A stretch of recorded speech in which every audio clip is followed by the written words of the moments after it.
안녕하십니까. 히어로민성 권민성 원장입니다.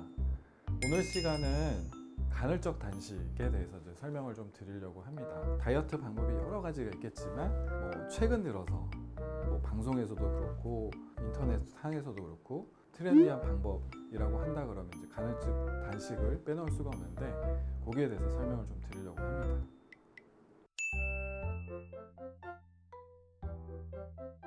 간헐적 단식을 좀 간략하게 먼저 설명을 좀 드리면은 간헐적으로 단식을 한다는 의미인데 먹는 시간을 정해 놓는다고 생각하시면 되거든요.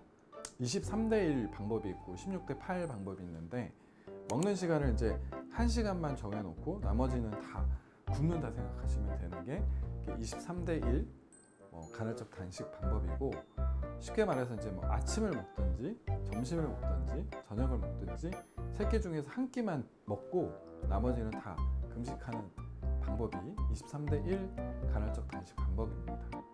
그리고 두 번째로 16대 8 단식 방법은 8시간을 먹는 시간으로 정해놓고 나머지 16시간을 공복 시간으로 가져가는 건데, 쉽게 얘기하면은 아침이든 점심이든 저녁이든 한 끼를 굶는다고 생각하시면 돼요. 그러면은 그 굶는 시간 포함해서 16시간이 단식 시간이 되고, 만약에 저녁을 굶는다 그러면 아침 점심이 8시간 동안 식사하는 시간, 아침을 한번 먹고 그 다음에 공복 시간이 있다가 8시간 안에 두 번째 식사를 하고 나머지는 공복 시간을 가져가는 그런 방법이라고 생각하시면 돼요.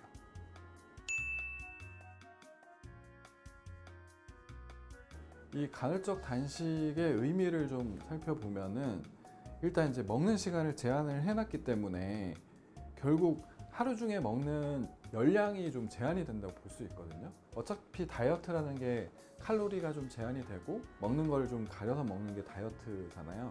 결국에는 큰 의미로 보면 칼로리가 제한되는 그런 다이어트라고 생각하시면 됩니다.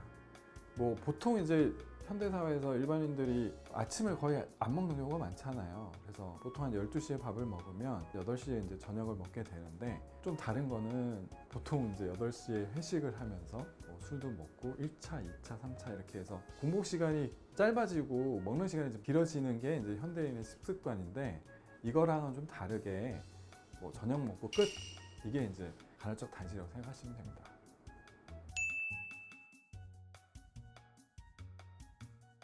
일단 간헐적 단식을 하지 말아야 될 사람들이 있는데, 아무래도 칼로리를 제한하고 열량 섭취를 제한하는 다이어트다 보니까 성장기에 있는 청소년들이나 어린이들은 이런 간헐적 단식을 하면 안 될 것 같고, 노령층, 임산부들도 마찬가지로 피하시는 게 좋을 것 같습니다. 단점 중에 또 하나는 공복 시간이 길어지기 때문에 그 이후에 폭식을 하게 되는 경우도 많이 생기거든요. 그걸 지키는 건 좋지만 공복 후에 또 많이 먹는 걸 제한하고 있는데 실질적으로 의지로 어려울 수가 있어요. 그래서 그런 경우가 좀 단점이 될 수도 있을 것 같고, 또 하나는 이 간헐적 단식이 아직 연구 결과가 많지가 않거든요. 좀 더 지켜봐서 그런 간헐적 단식에 대한 데이터들이 좀 더 많이 생겨야 되는 그런 부분들이 또 있습니다.